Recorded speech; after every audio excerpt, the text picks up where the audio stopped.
Jessica hanya menjalani hukuman 8 tahun penjara, saudara. Kita bahas bersama dengan pakar hukum pidana, Mas Heri Firmansyah yang telah bergabung bersama kami di Kompas Malam. Selamat malam, Mas Heri.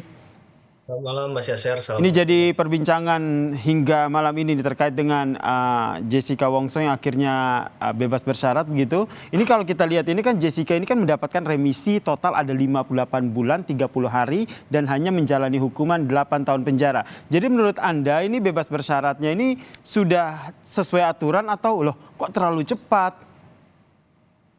Iya, kalau kita bicara dari sisi normatif Mas Yaser, Heeh. itu memang sejalan dengan aturan undang-undang ya. Ada hak dari narapidana, jadi bukan hanya hak tersangka, hak terdakwa, tapi terpidana juga punya hak, termasuk misalnya mengajukan peninjauan kembali. Tapi di Undang-Undang Nomor 22 tahun 2022, Mm-mm.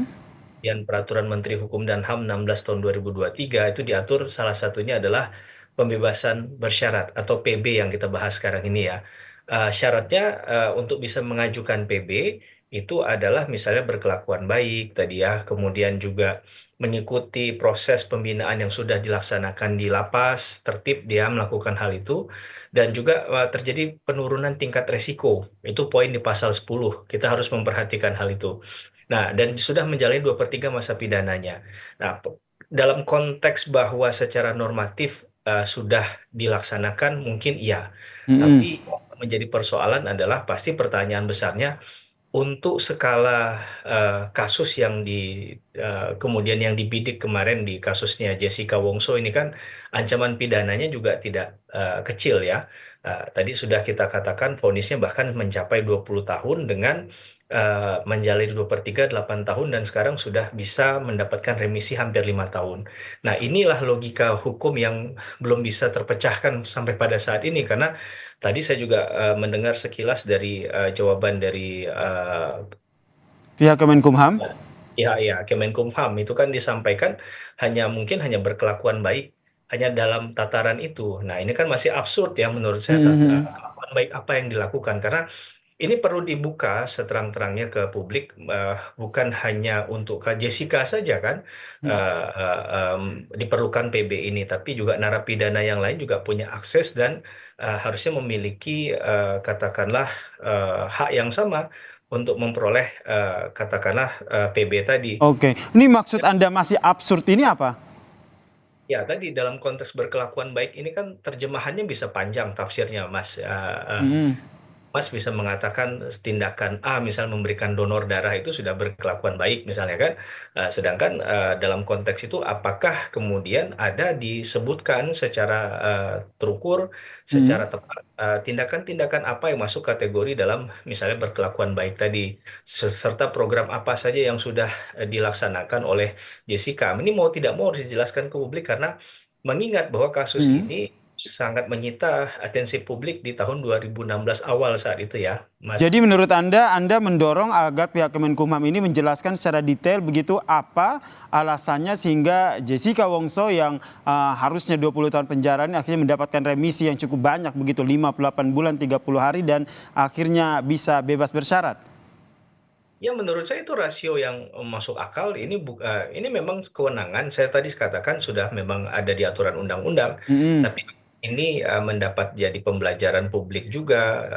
Tidak hanya informasinya hanya orang yang mengusahakan secara pribadi saja yang mengetahui, tapi orang-orang yang di Mm. luar sana yang mungkin saja akan berusaha untuk melakukan dan ingin mencapai hal itu juga saya rasa perlu untuk mendapatkan informasi hal ini. Jadi tidak Oke. ada hal yang perlu ditutup-tutupi kan, ini halnya Mm-mm. harusnya terbuka saja agar kita bisa melihat bahwa memang pendekatan melalui kewenangan untuk merekomendasikan seseorang itu mendapatkan PB itu adalah secara terang benderang ya memang sesuai dengan aturan hukum yang berlaku dan faktanya demikian begitu. Oke, kalau menurut Anda melihat proses hukum yang selama ini terjadi di tanah air, apakah pemberian bebas bersyarat, kemudian remisi, ini pertama kali terjadi di hukum di tanah air atau pernah ada kasus seperti ini sebelumnya?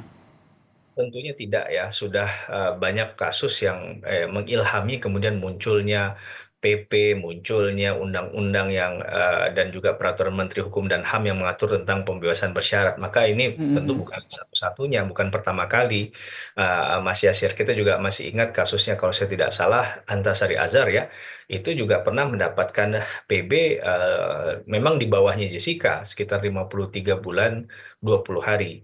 Tapi kan apakah kemudian kita bisa membandingkan kasus itu apple to apple kan juga maaf, kita bisa mengeneralize semua kasus kan tidak ya. Maka kita akan melihatnya mungkin apple to apple karena dari proses perjalanan sidangnya, pembuktian dan lain sebagainya juga kan pasti berbeda. Dan apa yang dijalani, apa yang dilakukan oleh masing-masing individu juga pastinya berbeda. Maka ini yang tadi saya katakan Mhm. ada ruang-ruang yang khawatirnya jangan sampai ini kemudian jadi domain untuk menafsirkannya dengan sekehendak hati misalnya. Tapi memang berdasarkan faktual karena ya tentunya orang awam akan bertanya-tanya. Jangankan orang hukum saja mungkin pasti akan masih menanyakan ya yang tidak langsung mengikuti kasusnya. Bahkan Termaksud Anda yang juga menanyakan, jangan-jangan ini ada hal yang janggal begitu? ya termasuk saya termasuk salah satu yang mungkin mempertanyakan karena angka 5 tahun itu bukan bukan hal yang sedikit, Mas. Ya Mhm. sih, bahwa satu hari saja seseorang itu didiskon, saya juga lawyer begitu ya. Jadi ketika dia mendapatkan misalnya vonis yang kita bicara vonis ya, vonis yang kurang dari tuntutan 1 hari saja 1 bulan itu bahagianya sudah luar biasa. Apalagi ini 5 tahun kan, ini sesuatu yang menurut saya bukan hal kecil. Hal Mhm. sepele memang menguntungkan bagi Jessica tentunya. Tentu ini harapan Jessica yang kemudian disampaikan oleh pihak kuasa hukum juga.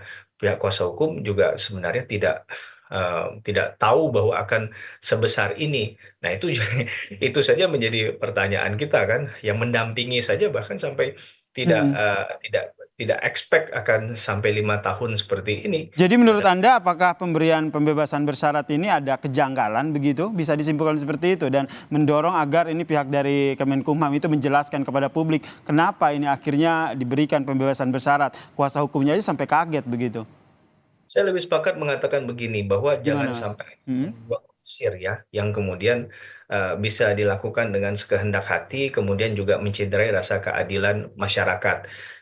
Kita tidak peduli siapa yang mendapatkan itu kalau memang itu adalah haknya. Jadi kita nggak bicara kasus per kasus, Mas Yasir, Oke. tapi kita bicara tentang justice for all, keadilan bagi semua, semua orang yang berhak untuk memperoleh katakanlah pembebasan bersyarat sebagai hak dari narapidana harus dipenuhi.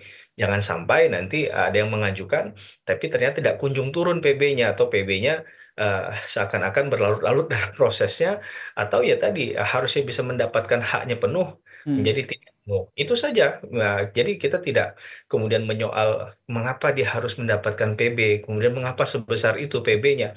Itu ya hak dari Oke. masing-masing orang. Cuman pertanggungjawaban dalam hal akuntabilitas, transparansi dalam mengelola satu kebijakan, apalagi kebijakan hukum, ini saya rasa penting untuk diberikan pengawalan, untuk dijelaskan ke publik agar publik tidak kemudian punya pandangan Jangan negatif. sampai salah tafsir begitu ya, yang akhirnya memberikan presiden buruk buat Kemenkumham begitu ya, ini yang kita khawatirkan begitu. Kita nantikan ya apakah nanti ke depannya akan ada penjelasan lebih detail lagi gitu dari pihak Kemenkumham terkait dengan Jessica Wongso yang diberikan pembebasan bersyarat ini. Terima kasih pakar hukum pidana Mas Heri Firmansyah atas perspektifnya terkait dengan kasus ini. Salam sehat Mas Heri.